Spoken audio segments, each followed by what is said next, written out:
It's HBR, All Things Considered, and I'm Dave Lawrence. We are welcoming back a guest we've had on the show a few times, a major rock artist who has a strong local connection, lives on Kauai, and has shows tomorrow and Sunday night, 8 o'clock each night at the Blue Note Hawaii, where he is making his debut. It's Todd Rundgren joining us now. Hey, Todd, thanks for doing this. Thank you. Doing this thing that has been billed as the Unpredictable Tour.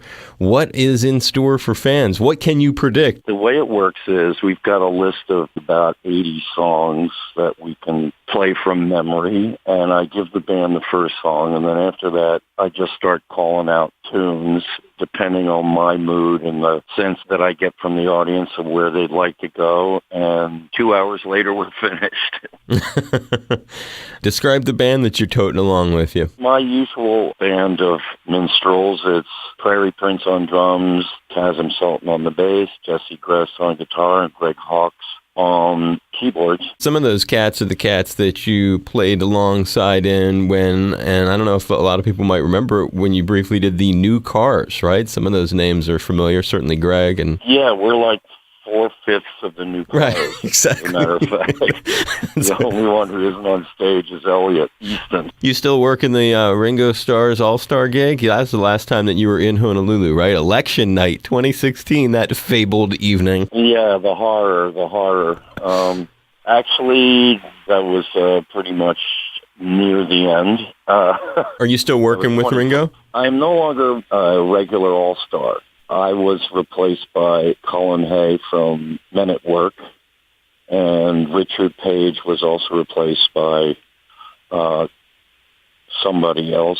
I'm trying to remember exactly who. Well, it doesn't matter. Now that you're not in the band, we don't care, Todd. We just don't care anymore. It was actually fine with me. After 5 years, I'd had enough of playing the same set every single night. For me, that starts to drive me crazy. I can imagine. Even if it's your favorite band, when you're like, all right, after 3 nights of this, I don't think I can take another one. Let alone 5 years of it. Right, exactly.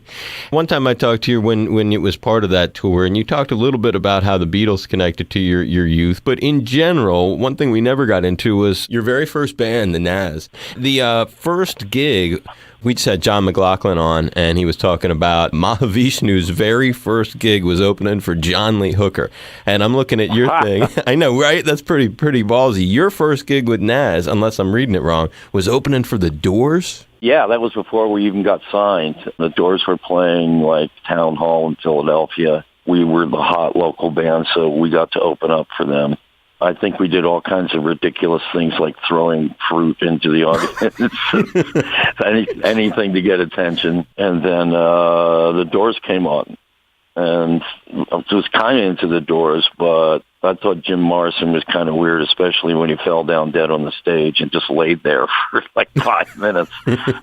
And did you get to interact with him at all, or was that one of those things where not really? Not really. They were West Coast, and we were East Coast. You know, it was like the Sharks and the Jets. Oil and water. Yeah, about the in some ways. Our influences were like The Who and the Yardbirds, all bands from England. That whole sort of UCLA poetry scene didn't mean much to us. You got to do a lot of production of other people. Some of these credits here, Grand Funk Railroad, we're an American band. How did you end up getting that gig? Well, it was at a transitional point for the band. They had previously been managed and produced by a guy named Terry Knight. He was a good manager in that he got them lots of publicity. At one point, they had the biggest billboard that had ever been at Times Square. But he was a terrible record producer.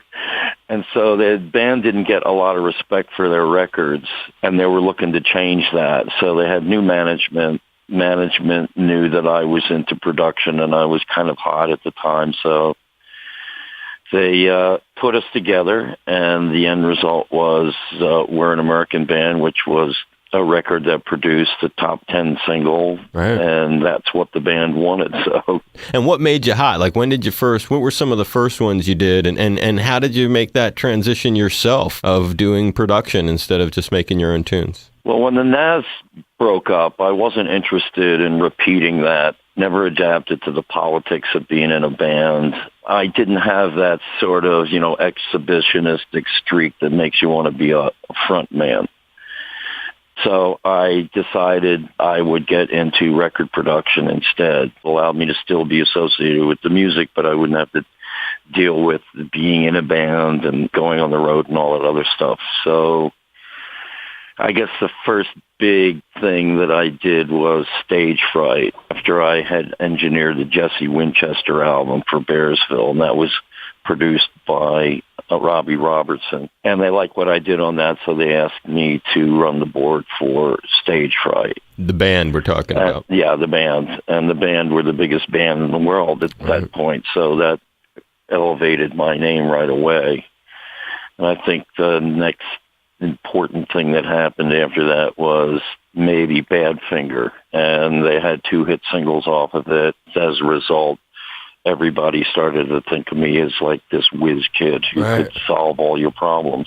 And finally, before we wrap it up, one of the other names in that era, and I know that you did some sessions and then somebody else ended up doing what would be the record, but your resume includes getting to work with Janis Joplin. Well, I got sent out after Janis had left essentially Big Brother, and she signed as an artist with Albert Grossman, who was also my manager.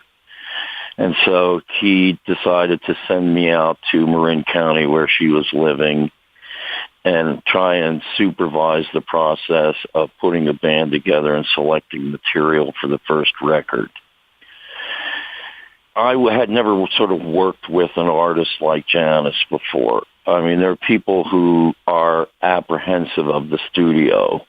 They get nervous when they get in the studio. But I get the sense that Janis just didn't really like being in the studio. She didn't have an audience to respond to what she was doing. She kind of depended on that to guide her. So it was a very difficult process trying to get her to focus on that part. The details were not what interested her. She just wanted to find a song she liked and sing it. At some point, someone in the Albert Grossman office who was in publishing and writing songs or something said, okay, I got this song, and we're going to make Janis do it. And we're going to make Todd produce it, and we're going to make the Butterfield Band be essentially the backup. It was this weird one-off kind of edict that came down from the Bearsville offices, like right in the middle of the process of trying to put together her band and get ready to do an album. We did one session, and the session was, we got through it, but it was kind of lackluster for all the reasons that I've articulated. The fact that Janis is not comfortable in the studio. Right. As it turned out, I didn't do what was necessary to make her comfortable, because I was not used to having to focus more psychologically on the artist than musically. Most everything else was musical challenges. What was that song? And it was called One Night Stand. Okay. So the session, we went through the first obligatory 3 hours, and then nobody seemed very excited about it, so we just essentially called it after that. No good memories, no funny stories with her? Well, I mean, funny, like strange, like the process of, reviewing the songs and putting the band together involved, like every sort of famous songwriter of the time coming through her house in Marin to show the band the song and hopefully show her the song. John Hall and Nick Gravenites and all these other blues and folk people and others who would write songs appropriate for her. And then one day we get a call on the phone, and it's Janis, and she says, sorry, I can't be there right now. I'm at the police station dealing with something, blah, blah, blah, blah, blah, blah. 5 minutes later, I walk by her bedroom door, and the bedroom door is open, and she's in bed. She'd called from her own bedroom to say that she was at the police station and couldn't make it to the session. I think that's how much, she just wasn't comfortable with the process. That's a great story. That's a high quality one. I don't think we can get a better one out of you on that session. No, I don't think so. It's Todd Rundgren. He's doing a couple of nights at the Blue Note. We're really stoked. And thanks for doing this. We really appreciate it, brother. My pleasure. Thank you.